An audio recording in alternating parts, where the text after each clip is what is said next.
오늘 로마서 16장 3절부터 16절 말씀을 가지고 거룩한 입맞춤으로 문안하라 하는 제목으로 함께 말씀을 나누고자 합니다. 지난주 말씀은 로마서의 전달자였던 베베가 스페인 선교에 또 선발대였다라는 말씀을 함께 나누었습니다. 베베를 보내며 바울이 예를 갖추어 영접하라고 부탁한 말씀이었습니다. 오늘 말씀은 그 이어서 나오는 사람들은 로마 교회의 지도자들의 이름입니다. 그들에게 문안하라는 말은 그들을 존경하라는 말입니다. 제가 세어보니까 이름이 나와 있는 사람들이 24명, 이름이 안 나와 있는 사람이 둘 해서 총 26입니다. 로마에 가본 적이 없는데 어떻게 이렇게 많은 로마 사람들을 바울이 알 수 있었을까? 참 궁금합니다. 그래서 어떤 학자는 이렇게 말했습니다. 로마서는 원래 로마서가 아니고 에베소 교회에 보낸 편지다. 왜냐하면 이 사람들 이름이 에베소에서 잘 알려진 사람들이기 때문입니다. 그런데 나중에 로마로 보내면서 16장을 떼내버리고 로마로 보냈다. 이렇게 설명을 했습니다. 하지만 지난주에 말씀드린 것처럼 갬블이라는 사람이 로마서 전체가 원래 한 편이었고 에베소에 보낸 게 아니라 처음부터 로마에 보냈다는 것을 증명을 했습니다. 증거를 통해서. 따라서 로마서는 에베소 교회에 보낸 게 아니라 로마 교회에 보낸 것입니다. 그렇다면 바울은 이 많은 사람들을 어떻게 알았을까요? 저는 이렇게 생각합니다. 오늘 말씀에 나온 대부분의 사람들은 원래 로마 교회 신자들이었을 것입니다. 근데 AD 49년 클라우디우스 황제 때 쫓겨난 사람들입니다. 그 중에 상당수는 대도시였던 고린도와 에베소로 이주했을 것입니다. 왜 그러냐면요, 유대인들은 대부분 장사를 했는데 비즈니스를 할 때 어디로 갑니까? 큰 도시로 갑니다. 그래서 고린도와 에베소로 많이 갔을 것입니다. 바울은 브리스가와 아굴라도 고린도에서 만났습니다. 이것을 성경이 분명히 기록되어 있어요. 클라우디우스 황제가 죽자 이들은 로마로 돌아갔습니다. 오늘 말씀을 보면 저들은 사업차 로마로 돌아간 것이 아닙니다. 선교를 위해서 간 것입니다. 수고한 사람들이라는 말은 바울과 함께 선교 활동에 참여했다는 말이기 때문입니다. 오늘 말씀에 나온 사람들을 살펴보면 3절부터 13절까지는 바울이 잘 알고 있는 사람들이고 14절, 15절은 알지 못하지만 마땅히 존경해야 할 사람들입니다. 바울이 추천한 사람들을 살펴보면서 우리가 무엇을 배울 수 있는지 생각해보는 시간을 갖겠습니다. 첫 번째로 수고한 사람들을 영접하라는 말입니다. 먼저 바울과 함께 동역했던 사람들을 알아보겠습니다. 바울과 함께 고린도나 아시아 지역에서 함께 일했던 사람들은 대부분 로마에서 추방된 유대인들일 것입니다. 유대인이 아닌 사람들은 유대인의 가정에 속해 있던 노예들일 것입니다. 첫 번째, 추천하면서 최고의 찬사를 보낸 사람은 3절에 나오는 브리스가와 아굴라입니다. 이 두 사람은 부부입니다.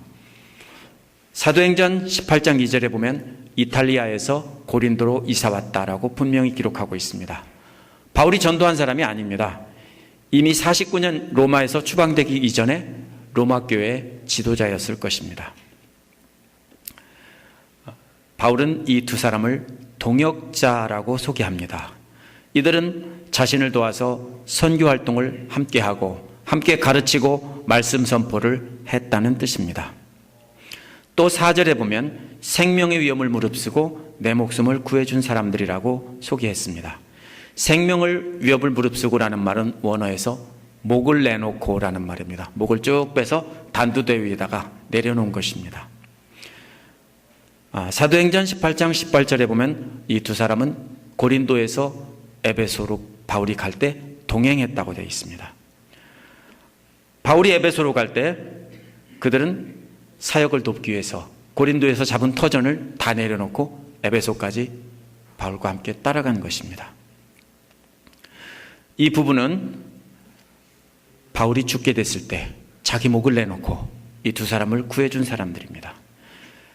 이 부부에게 감사하는 것은 바울뿐이 아닙니다. 모든 이방 사람들의 교회도 감사한다는 것입니다. 이 말은 뭡니까?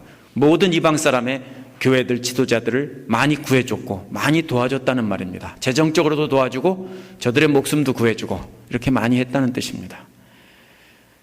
이 부부는 유대인과 이방인 사이에 화해를 위해서 많은 애를 쓴 사람들입니다. 이 부부의 이름을 보면 특이한 점이 있습니다. 대부분 남편의 이름이 먼저 나오고 부인의 이름이 나중에 나와야 합니다. 저도 마찬가지죠. 안정섭, 정강순 할지 정강순, 안정섭 이렇게 쓰는 경우가 없습니다. 그런데 이 부부는 부인인 브리스가가 앞에 나오고 남편이 뒤에 나옵니다. 특별하죠? 고대 그리스 로마에 살던 사람들은 이름 자체가 뭘 나타내냐면요, 신분을 나타냅니다. 함부로 아무 이름이나 사용할 수 없어요. 브리스가는 로마의 귀족 가문의 이름입니다. 따라서 귀족 가문 출신이라고 주장하는 사람들이 많이 있습니다. 하지만 그녀가 로마 귀족이라고 해서 먼저 불렀을 리는 없습니다. 왜냐하면 바울은 종이나 자유자나 유대인이나 이방인이나 차별하지 않아야 된다고 했기 때문에 로마 귀족이라고 먼저 불러줬을 리가 없습니다. 아마도 그녀가 먼저 예수를 영접하고 주를 위해서 많은 일을 해서 널리 알려졌을 것입니다. 그리고 나서 그 남편도 구원해서 함께 헌신했을 겁니다. 그래서 아굴라 이름이 뒤에 붙었을 것입니다. 아굴라는 본도에서 태어난 유대인이라고 분명히 성경에서 밝히고 있습니다. 마치 이런 것과 같습니다. 김민영 집사님이 널리 알려졌는데 나중에 김민영 집사님 우리 교회 나오셔서 집사님이 되셔서 잘 봉사하시면 그때도 김민영하고 남편 이름 이렇게 부르겠죠. 그런 것이 바로 브리스가와 아굴라입니다. 브리스가가 로마 귀족이든 아니든 상관없이 그녀는 큰 부자였습니다. 그들은 추방되기 전에 로마에서 사업체도 있었고 큰 집도 있었을 것입니다. 고린도 이주에서도 바로 사업체가 있었고 큰 집을 갖고 있었다라고 하는 것을 알 수 있습니다. 사도행전 18장 2절에 보면 바울이 아테네로 떠나서 고린도에 가자마자 그들을 찾아갔습니다. 왜냐하면 그들이 그 집에서 뭡니까? 성도들이 모이고 있었기 때문입니다. 성도들이 모였다는 것은 큰 집이라는 뜻입니다. 그들은 교회를 잘 섬기는 훌륭한 신자라는 소문을 듣고 간 것입니다. 바울이 고린도를 떠나서 에베소로 가자 그들은 바울과 함께 가서 에베소에 사업체를 차렸고 그리고 바울을 도와서 일을 했습니다. 선교 사역을 했습니다. 놀랍죠? 또 고린도전서 16장 19절에 보면 에베소 교회가 브리스가와 아굴라 집에서 모였다라고 되어 있습니다. 에베소로 새로 이사 간 사람이 큰 집을 사서 그 집에서 모일 수 있다는 것은 상식적으로는 있을 수가 없는 일입니다. 맨몸으로 이사가서 일하는 사람은 절대로 그런 일을 할 수가 없습니다. 따라서 이 사람은 큰 부자임에 틀림없습니다. 저들이 부자라고 해서 칭찬한 것이 아닙니다. 바울은 저들이 복음을 위해서 목숨 걸고 사역하던 동역자였기 때문에 칭찬을 한 것입니다. 이제 저들은 로마에 있습니다. 놀랍죠? 다시 로마로 간 것입니다. 바울과 함께 목숨 걸고 사역하던 사람들이 왜 바울과 찢어져서 로마로 갔을까요? 단순히 클라우디우스가 죽어서 추방령이 해제되었기 때문에 돌아간 것은 아닙니다. 이미 터전을 잡았기 때문에 구태여 돌아갈 필요가 없습니다. 저들은 바울과 함께 의논하고 돌아갔을 겁니다. 그 목적은 로마 교회를 재건하고 부흥시켜서 스페인 선교의 전초기지가 되게 하자 하는 것으로 함께 상의를 하고 사랑하고 존경하는 바울과 함께 헤어져서 로마로 돌아간 것입니다. 그들은 이런 사명을 띠고 로마로 갔을 것입니다. 돌아가자마자 큰 저택을 샀고 그 집을 교회의 모임 장소로 제공했습니다. 5절에 보면 그들의 집에 모이는 교회에도 문안하라고 했기 때문입니다. 그들은 언제나 그리스도와 함께 이사한 사람들입니다. 어디든지 그리스도와 함께 이사했습니다. 그리스도 영광을 위해서 이사를 갔고 또 이사를 왔습니다. 그리스도를 전하기 위해 먼 나라까지 갔습니다. 얼마나 머냐면요, 이탈리아에서 고린도로 왔는데 고린도는 그리스입니다. 어디로 갔냐면은 지금의 터키로 간 겁니다. 쉬운 일이 아니에요. 옛날에 터키에서 다시 이탈리아의 로마까지 간 겁니다. 뭘 위해서요? 예수 그리스도의 복음을 위하여. 두 번째 동역자로 소개하고 있는 사람은 6절에 나온 마리아입니다. 마리아는 히브리어로 미리암이라는 말을 트랜스리터레이트 한 겁니다. 그러므로 이 여자는 유대인 여자일 가능성이 거의 99%입니다. 마리아는 여러분을 위해 수고를 많이 했다라고 소개했습니다. 수고를 많이 했다는 말은 로마 교회를 위해서 헌신했다는 뜻인데요. 추방되기 전부터 지도자였다는 뜻입니다. 로마 교회.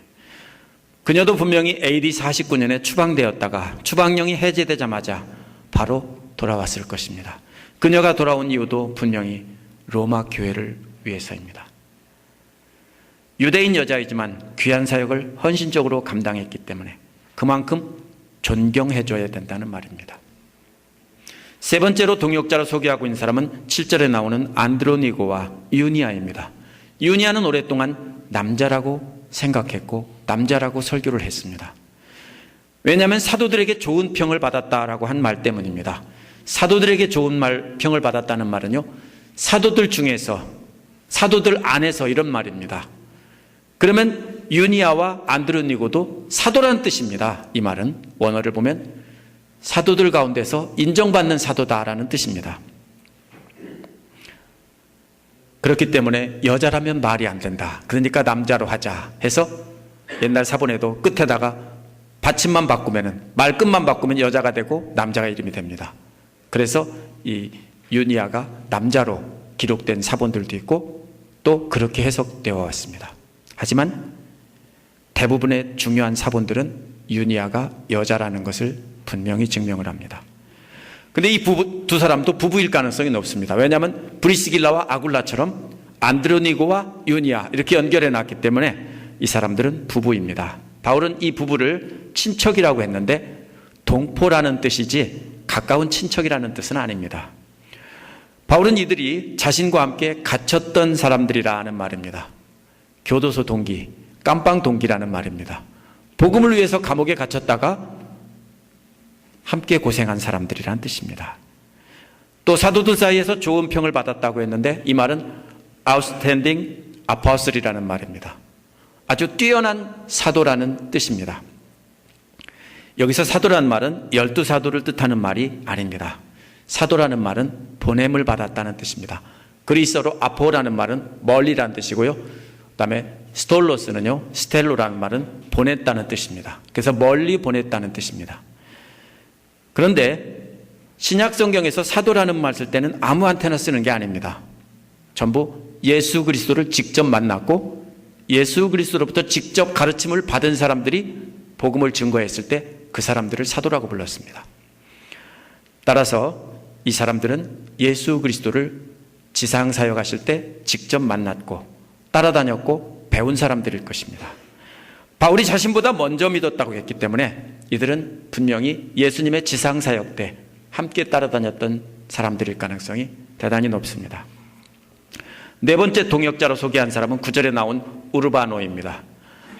이름으로 볼 때 우르바노는 남자이고 이방인 노예이거나 노예 출신입니다. 노예 이름입니다. 주인을 따라서 아시아에 갔다가 바울을 만났을 것이고 거기서 교회 지도자가 돼서 로마로 돌아왔을 것입니다. 다섯 번째 동역자는 12절 앞에 나온 드루베나와 드루보사입니다. 두 사람 모두 여자이고 이방인일 것입니다. 어떤 이들은 이름이 비슷한데 쌍둥이라 이렇게 주장하는 사람도 있습니다. 두 사람보다 모두 여자이고 이방인인데요. 이들은 주님 안에서 수고했다라고 했습니다. 이 말이 무슨 말이냐면요, 교회의 지도자이거나 선교사였다라는 말입니다. 여섯 번째 나오는 12절 끝부분에 버사가 나오는데 이 여자도 이방인이고 노예거나 노예 출신입니다. 이 여자에 대해서는 수고를 많이 했다라고 칭찬을 아끼지 않았습니다. 바울은 이 여자도 아시아에서 만났을 것입니다. 역시 로마 교회에서 섬기기 위해서 되돌아온 사람들입니다. 놀라운 것은 제가 이 이름들을 쭉 연구하고 묘비에 관한 이런 것들을 다 찾아보다가 깜짝 놀란 것은 바울의 이 동역자들이, 선교사들이 대부분 여자였다는 사실입니다. 브리스길라와 아굴라 중에서도 중요한 역할을 한 사람은 브리스가였고 마리아도 여자고 안드로니고와 유니아 중에서 유니아도 여자고요. 드루베나 드루보사도 여자입니다. 버사도 여자입니다. 남자 혼자 사역한 사람은 우르바노 한 사람뿐입니다. 놀랍지 않습니까? 이게 보통 놀라운 게 아닙니다. 앞에 셋은 유대인이고 뒤에 셋은 유대인이 아니고 이방인입니다.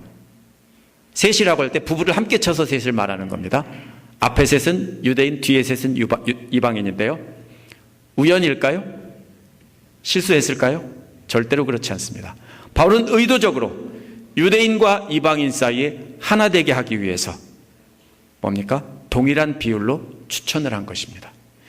바울은 자여자나 노예나 남자나 여자나 유대인이나 이방인을 차별하지 않고 지도자로 추천한 것입니다.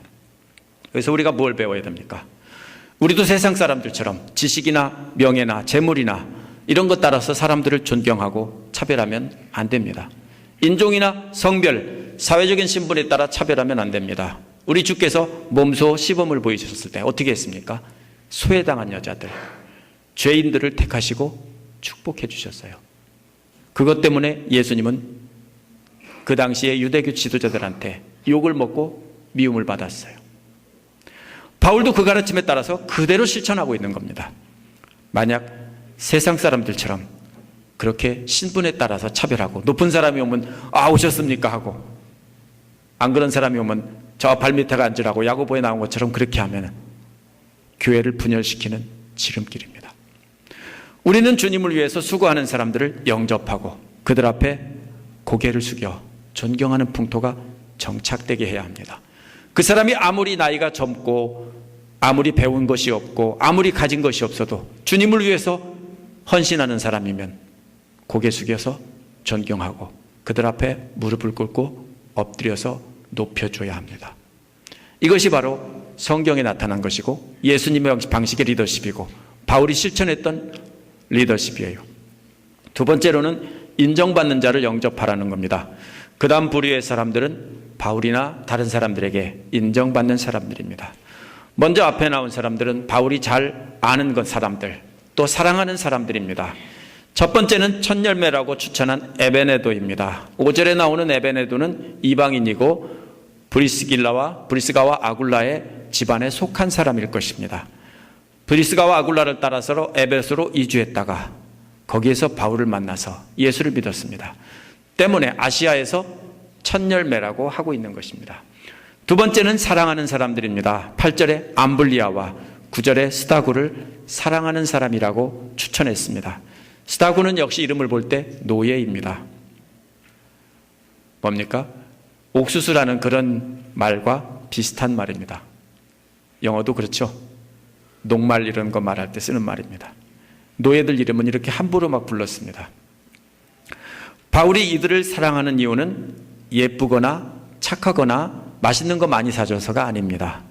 이들은 그리스도의 복음을 전하는 일에 열정을 가지고 최선을 다했기 때문에 그것이 너무 예뻤던 겁니다.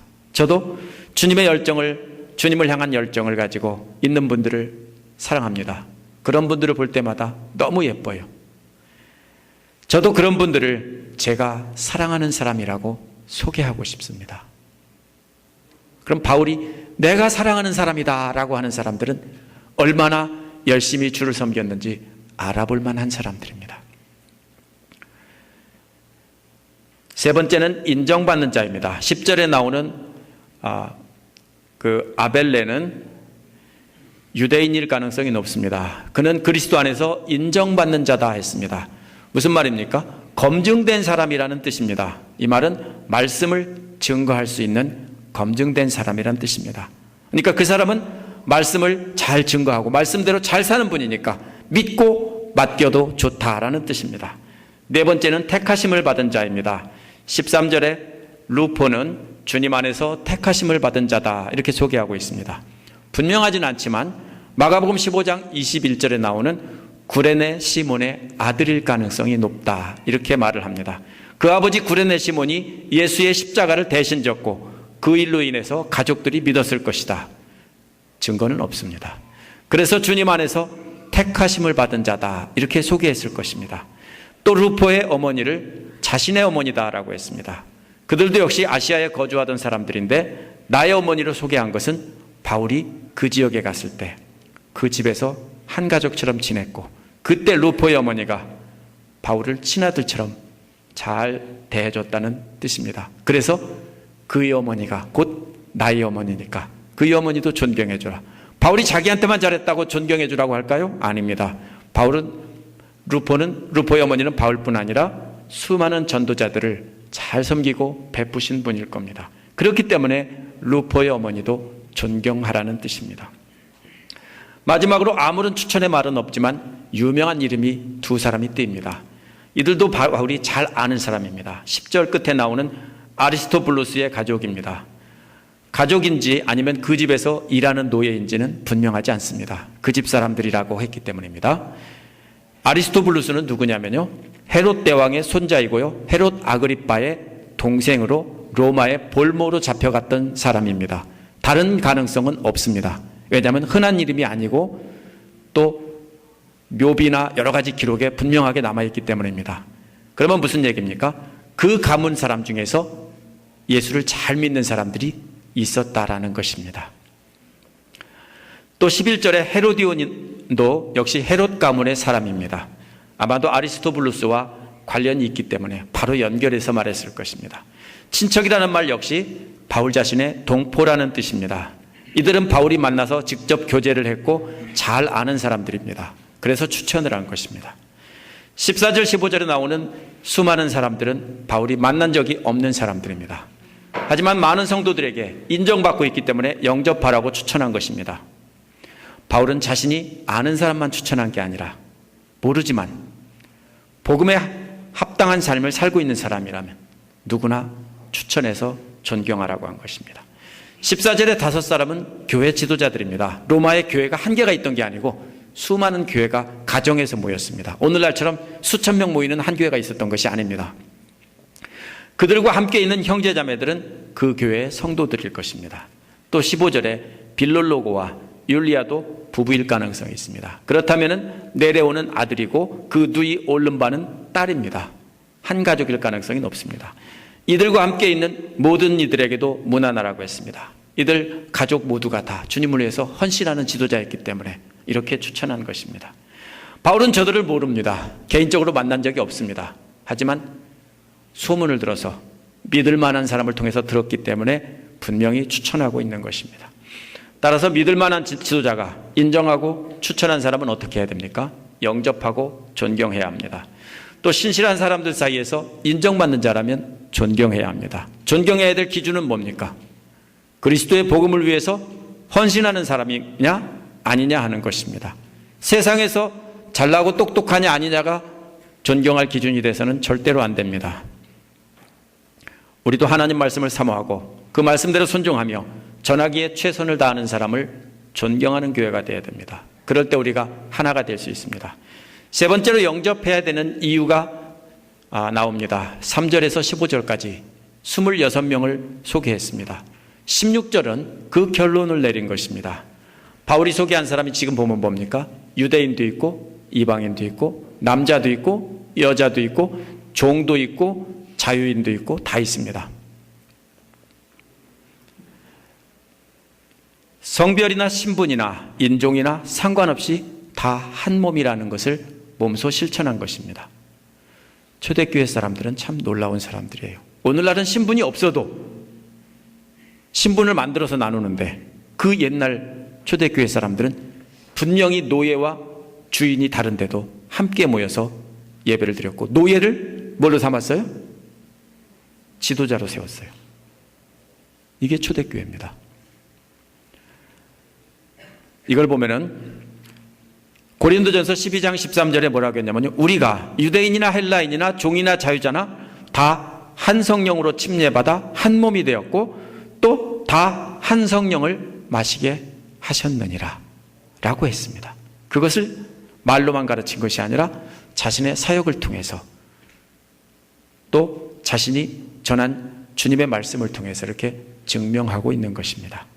거룩한 입맞춤으로 문안하라고 했습니다. 원래 입맞춤은 제가 지난 시간에 뭐라고 했습니까? 사람들의 문화에서는 가족끼리 하는 것입니다. 볼에다 대고 하는 게 아니고 입에 입을 맞추는 것입니다.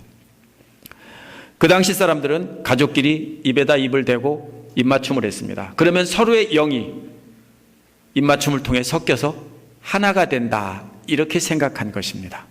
이거를 잘 알아야 됩니다.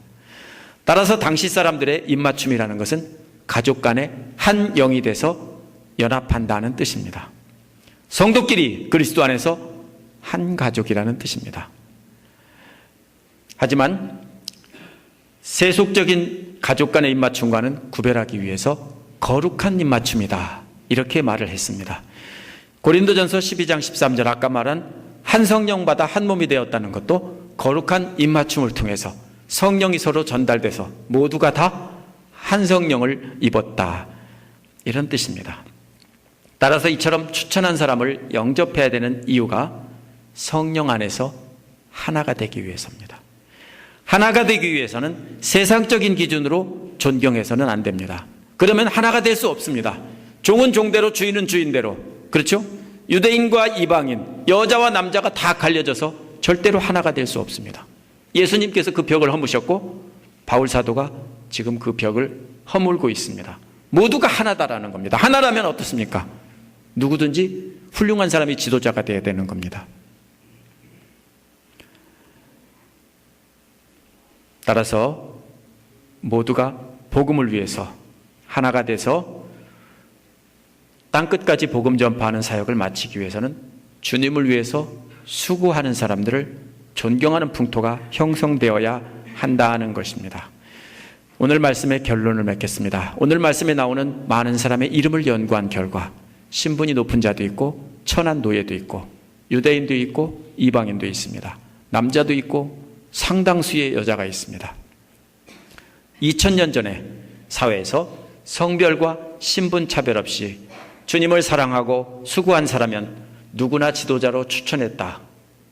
이거 정말 놀랄 만한 사실입니다.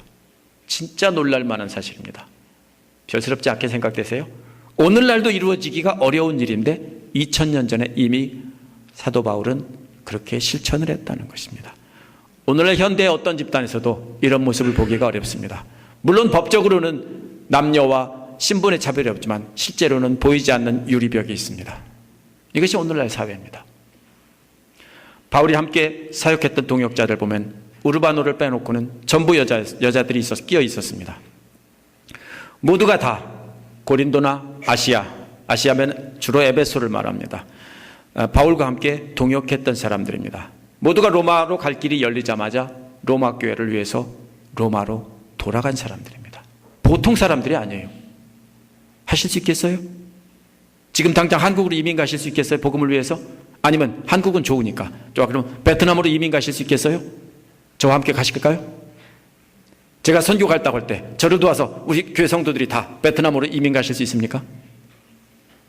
이게 보통 일이 아니에요. 여기에 보면은 이렇게 수고한 분들을 모두 존경하라는 겁니다. 남녀 가리지 말고 존경하라는 것입니다. 존경해야 합니다. 복음을 위해서 선교지에서 수고하는 선교사님들을 존경해야 합니다. 어려운 지역에서 힘들게 목회하시는 목사님들도 존경해야 합니다. 또 믿을 만한 목회자가 인정하는 사람이나 많은 거룩한 분들이 공통적으로 인정하는 분들이 있다면 존경해야 합니다. 영접해야 합니다. 뿐만 아니라 우리 교회에서 저를 도와서 주님의 복음을 위해서 힘을 다해 섬기시는 분들을 존경해야 합니다. 나이가 많고 적고가 상관이 없습니다. 또 주님을 위해서 희생해서 교회를 섬기시는 분들을 배나 존경해야 합니다. 교회를 잘 섬기는 분들은 남녀노소를 가리지 말고 존경해줘야 합니다. 세상의 법칙이 교회 안에 들어와서는 절대로 안 됩니다. 교회는 세상의 원칙이 뒤집혀 있는 업사이드 다운 소사이어티입니다. 세상에서는 주인이 존경을 받지만 교회에서는 잘 섬기는 종이 존경을 받는 곳입니다. 이것이 교회고 예수님의 가르침이에요. 발을 씻기라는 말이 괜히 하는 말이 아니에요. 뒤집혀야 한다는 겁니다. 목회자뿐 아니라 평신자 지도자들까지 잘 섬기고 돕는 분들을 존경하고 따라가야 됩니다. 그러면 교회는 하나가 될 수 있습니다. 이렇게 해야 하는 이유가 뭡니까? 성령 안에서 하나 되기 위해서입니다. 하나 되기 위해서 거룩한 입맞춤으로 영접해야 합니다. 그렇다고 오늘부터 우리 입맞춤 하자 이렇게 하시면 안 됩니다. 그것은 그 담긴 뜻을 실천해야 되는 것입니다. 거룩한 입맞춤이란 뭡니까? 거룩한 교제를 나눈다는 뜻입니다. 그러면 뭡니까? 서로 목장 모임에서 모이고 구역 모임에서 모여서 서로 믿음의 교제를 나누어서 형제 자매로 한 가족으로 살아가야 합니다. 그것이 입맞춤하는 겁니다. 그럴 때 우리가 성령 안에서 하나가 되는 것입니다. 서로 거룩한 입맞춤으로 거룩한 교제를 나누어서 성령 안에서 하나 되는 복된 교회가 되길 바랍니다. 그러면 우리는 땅 끝까지 전하는 복음 전하는 사역을 감당할 수 있을 것입니다. 기도하겠습니다. 우리 함께 기도하겠습니다. 우리 이 말씀 생각하면서 이 말씀대로 우리가 살게 해달라고, 교회에서 섬기는 종이 돼서 잘 섬기는 분들을 존경하게 해달라고 이 시간 한 목소리로 기도하겠습니다.